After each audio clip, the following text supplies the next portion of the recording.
Election result வர இன்னும் 3 நாள் தான் இருக்கு. அதுக்குள்ள என்டிடிவிலேருந்து புதிய தலைமுறை வரையும், டைம்ஸ் நவுலேருந்து பாலிமர் வரையும் எல்லா சேனல்லையும் ஓடிட்டே இருக்கிற ஒரே விஷயம் எக்ஸிட் போல் அதை வச்சு ஒரே டிபேட். பல சேனல்ல பல விஷயம் சொல்றாங்களே, என்னதாண்டா அந்த எக்ஸிட் போல் சொல்லுது, இதுல வேற நம்ம விஜய் வந்து ஜெயிக்கிறாருன்னு சில போல் சொல்லுதுன்னு நிறைய பேர் சொல்றாங்கல்ல. ஸோ என்னதான் இதோட ரிசல்ட் அப்படின்னு தெளிவாக பார்க்கணும்னு நினைச்சீங்கன்னா நான் உங்களுக்கு ரொம்ப சிம்பிளா சொல்றேன்.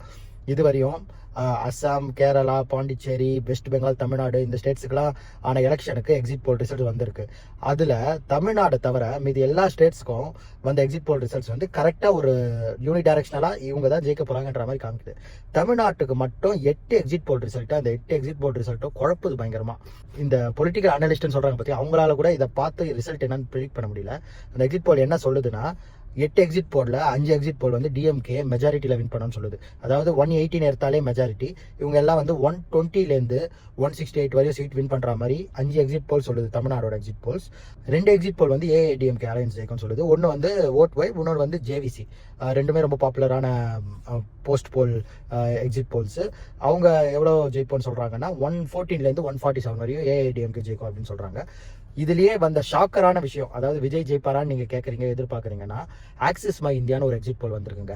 அவரை தான் மிஸ்டர் பிரதீப் குப்தா, அவரை தான் இப்போ நேஷனல் டிவிலேருந்து எல்லா சேனலும் இன்டர்வியூ எடுத்துட்டு இருக்காங்க. அவர் சொன்ன ப்ரெடிக்ஷன் வந்து டிவிக்கே 98லேருந்து 120 சீட்ஸ் வரையும் ஜெயிக்கும் அப்படின்ட்டு. ஸோ யாராலையும் அதை மட்டும் நம்பவே முடியல. அதனால அவர் கூப்பிட்டு இன்டர்வியூ எடுத்துட்டு இருக்காங்க. தமிழ்நாடோட எலெக்ஷன் தான் மோஸ்ட் அன்பிரடிக்டபிள் ரிசல்ட்டோட இருக்க போகுதுன்ற மாதிரி நிறைய சேனல்ஸ்ல சொல்லிட்டு இருக்காங்க. ஸோ பார்க்கலாம், ரொம்ப இன்ட்ரெஸ்டிங்காக இருக்கு, என்ன நடக்குதுன்னு பார்ப்போம்.